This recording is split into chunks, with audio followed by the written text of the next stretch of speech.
ہمارے آقا نے ہم کو مجبور کر دیا ہے، لیکن پانی کے منہ پہ پانی مار دیا۔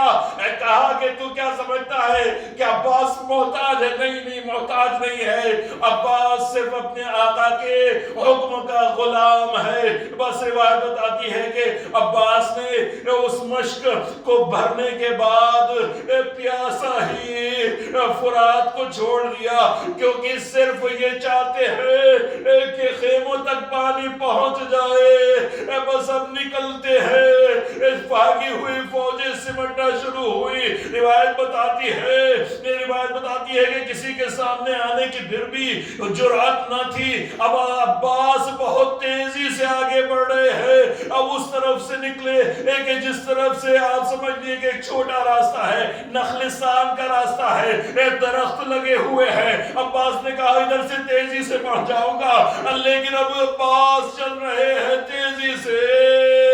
ایک مرتبہ ایک درخت کے پیچھے کسی نے چھپ کے عباس کے بازو پر وار کیا۔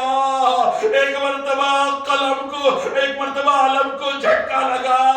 ادھر سکینہ دیکھ رہی ہے، تیزی سے علم آ رہا ہے، ایک مرتبہ جھٹکا لگا۔ سکینہ کہہ رہی ہوں کہ بس تھوڑی دیر انتظار کر لو، چچا علم لے، چچا پانی لے کے آ رہا ہے، لیکن علم جھکا۔ سکینہ کا دل دہل گیا، ایک مرتبہ پھر علم کھڑا ہو گیا۔ کیونکہ عباس نے بائیں بازو سے اپنے علم کو تھام لیا تھا، اب کیسے دفاع کر سکتے ہیں؟ بازو میں علم بھی ہے اور شمش کی سکینہ بھی ہے، اب تیزی سے آگے بڑھ رہے ہیں۔ اس ظالموں نے پھر چھپ کے ایک مرتبہ وار کیا۔ مشق سکینہ کو کسی طرح سے عباس نے اپنے دانتوں میں ایک مرتبہ تھام لیا۔ ابھی بھی اور رائٹر جو ہے وہ کہتا ہے کہ میں نے کبھی نہیں دیکھا کہ کسی انسان کے دونوں بازو کٹے ہوئے ہوں، اور لیکن اس کے باوجود بھی وہ اس رفتار سے اپنے گھوڑے کو دوڑاتا چلا جا رہا ہو۔ ارے میں کہوں گا تجھے کیا معلوم، یہ عباس ہے جو اپنے وعدے کو پورا کرنا چاہتے ہیں۔ بس یہ ہرملہ نے کربلا میں 3 تیر چلائے ہیں، میں تینوں کا ذکر نہیں کر سکتا۔ ایک تیر وہ بھی یہی ہے، ایک سے جناب علی اصغر کو شہید کیا، اور دوسرا تیر یہ تھا۔ وہ کہتا ہے کہ میں نے دور سے دیکھا کہ عباس کے بازو بھی قطع ہو چکے ہیں، لیکن رکتے نہیں۔ میں سمجھ گیا کہ عباس پانی کو لے جا کے پہنچانا چاہتے ہیں۔ عباس کی جان اس مشق میں لگی ہوئی ہے۔ بس وہ کہتا ہے کہ میں نے تیر کا نشانہ اب مشق کے اوپر لگایا، اب تو مشق سکینہ چلی، عباس کی آس ٹوٹ گئی۔ اب جو سر جھکا، گرز لگا، زمین کربلا پر عباس پہنچے۔ یہاں پر ایک ذاکر ہے، وہ ہمیشہ جناب عباس کے مصائب پڑھا کرتے تھے، لیکن ایک مرتبہ جناب عباس ان کے خواب میں آئے اور کہا کہ تو میرے مصائب کو نہیں پڑھتا، تو میرے مصائب کو نہیں پڑھتا۔ اور انہوں نے کہا کہ آقا میں تو ہمیشہ آپ ہی کے مصائب پڑھتا ہوں۔ کہا کہ تو میری مصیبت نہیں پڑھتا، کیا مصیبت ہے؟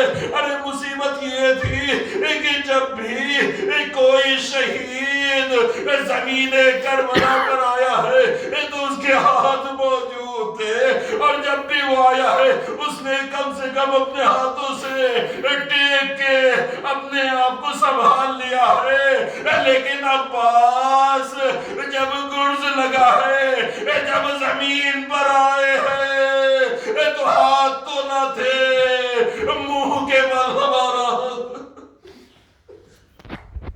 روایت کی سن رہی ہے۔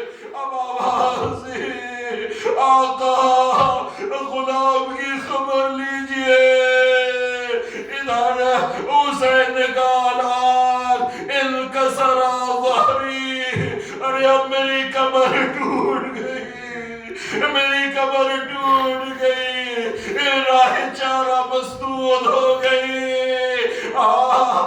یہ بھی روایت بتاتی ہے حسین نے کہا کہ اب وہ آنکھیں کہ جو عباس کی وجہ سے آرام سے سویا کرتی تھی، اب وہ جاگیں گی، اور جو جاگا کرتی تھی وہ آرام سے سوئے گی۔